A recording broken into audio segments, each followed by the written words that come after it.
So right now we are finally out of the city. It's kind of hard to actually push the car in the city because there's a lot of traffic. Right now we are getting ready to head to Half Moon Bay. I want to show you guys drive and like the view and stuff, but I want to also let you guys know my thoughts on the M4 and is it actually worth it.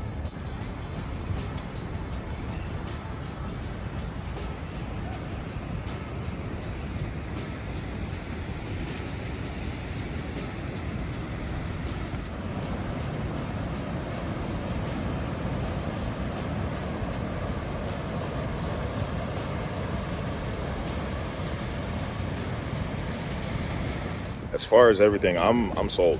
Like, this is definitely gonna be my next car. I like that it has the newer technology, but it's not too much. It's not too overdone. I feel like when you start getting into, you know, a bunch of assisted driving and ambient lighting and all that stuff is cool, but I feel like that's more on brand with Mercedes rather than BMW. BMW is more of a driver's experience. This is a very comfortable car, pretty easy to drive daily, and I think it's a reasonable purchase.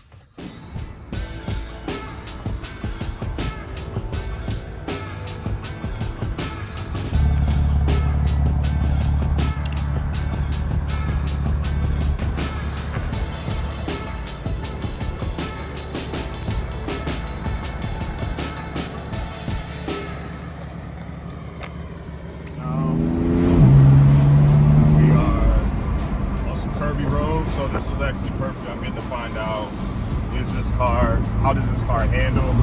And it feels really, really good. But we got a tunnel coming up. So you can kind of hear the exhaust a little bit. Get down slow.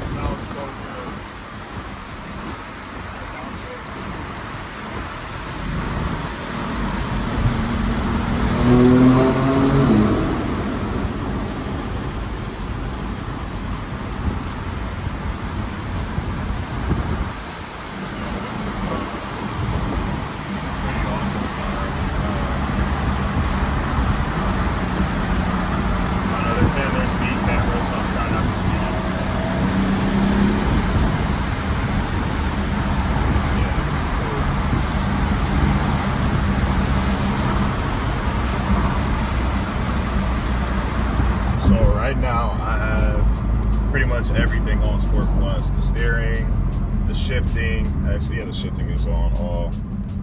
Everything is pretty much as aggressive as it can be. Oh, holy shit, what is that? On top of that mountain, that's crazy.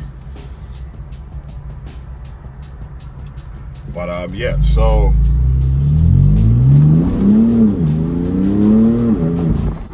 I never feel like I don't have control of the car, which is good. I have yet to drive it without traction control off, but it's not my car, so I'm not gonna do it. Oh, get that! Oh my goodness, that was speed.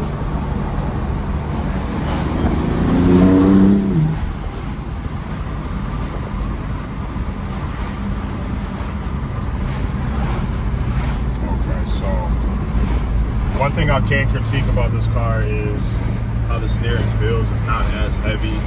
The E92 is, I believe, if I'm correct,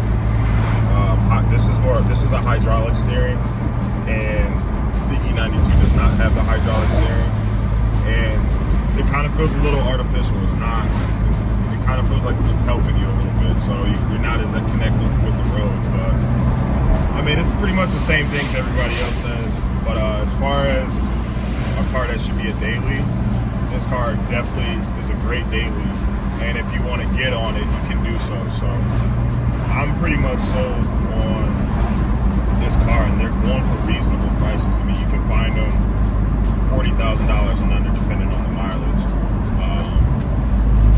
But yeah, just driving through these turns, it just feels great.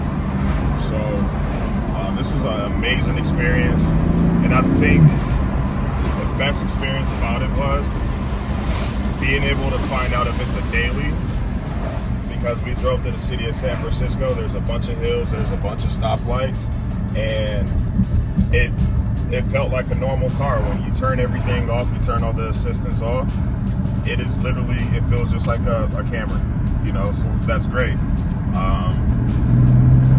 But yeah, I'll just show you guys some more POV, and that's it.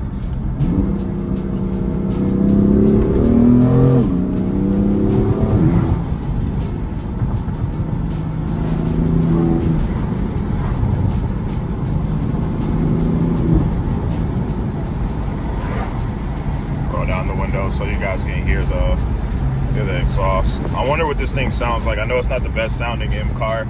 Everyone likes the E92 better, me included. But I wonder what it would sound like or how it would feel with an exhaust. I don't think it sounds that bad, at least from inside the car. I know some people say it kind of sounds like it's farting around, which I kind of get, but I don't know. I think it's just enough. I don't think it's obnoxious. It's not too loud, but at the same time, I do get it. It is a sports car, so you kind of do want a little bit of feedback as you're pushing the pedal down. So I do get that.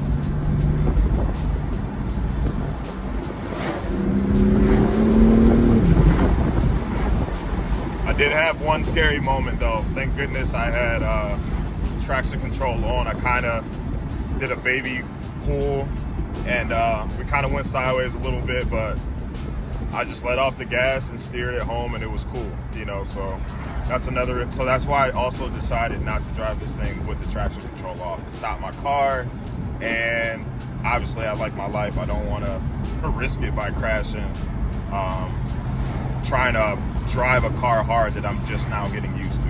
I'm a little bit more comfortable with it. I've been in this car for, I mean, I think this is day 4 now, day 3 or day 4. So I'm pretty comfortable pushing the vehicle. Like it's cool. It's a fun drive. But would I recommend getting one in 2024? Absolutely.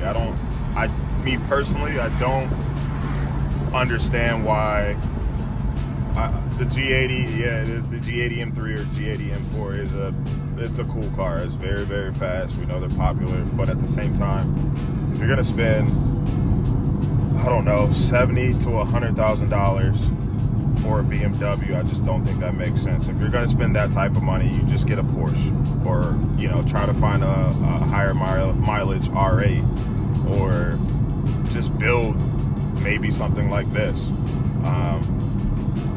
Paying supercar prices for a non-supercar doesn't really make that much sense to me. But you know, maybe that's just my opinion though. But yeah, I appreciate you guys watching. I'm gonna definitely edit this up and then get this guys out to you. Thank you for viewing my last video. Got a couple subscribers since then. If you guys want to know more information on this car, just shoot a comment. I'll reply back as soon as I get it, and then we'll go from there. But thank you guys. Yeah, overall, that sound is so addicting. Overall, amazing car. I am definitely gonna purchase this car within the next year and a half, mark my words. I am sold. The G80, G82,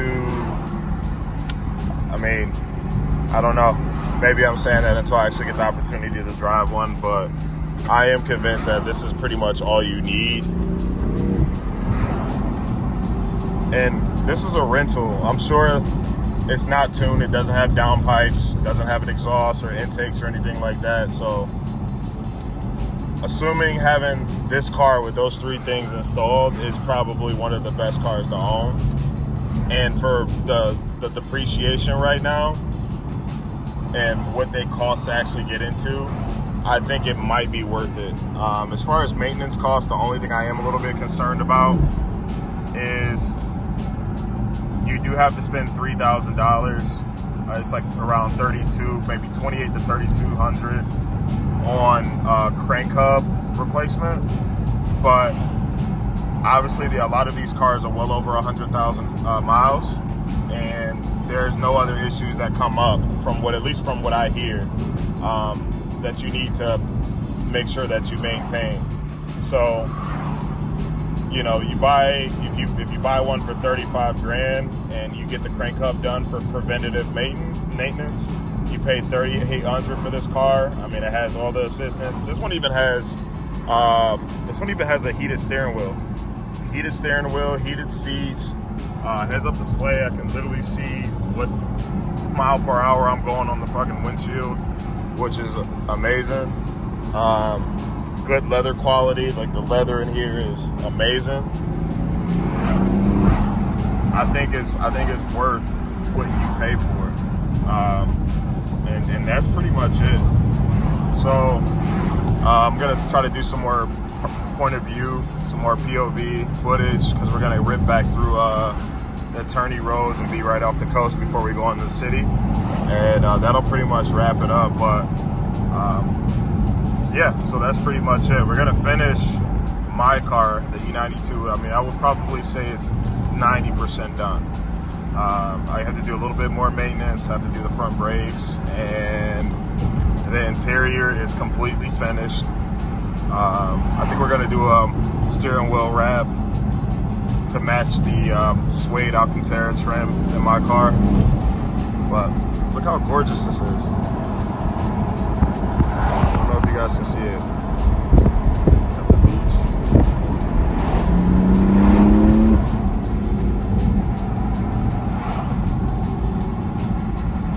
The only thing I'm kind of surprised, I don't know, maybe if I'm not driving the car right, but this car doesn't really make loud, like it doesn't really have loud downshift noises, which I don't know, you guys can call me an idiot in the comments. I don't know why, but that's like the only thing I'm disappointed in. But you know, you can't have it all. Can't have it all. The E92 M3 is the best sounding M3, but it's slow.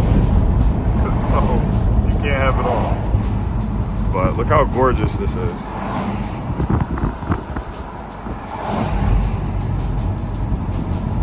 And people live here. Like the Pacific Ocean is right there.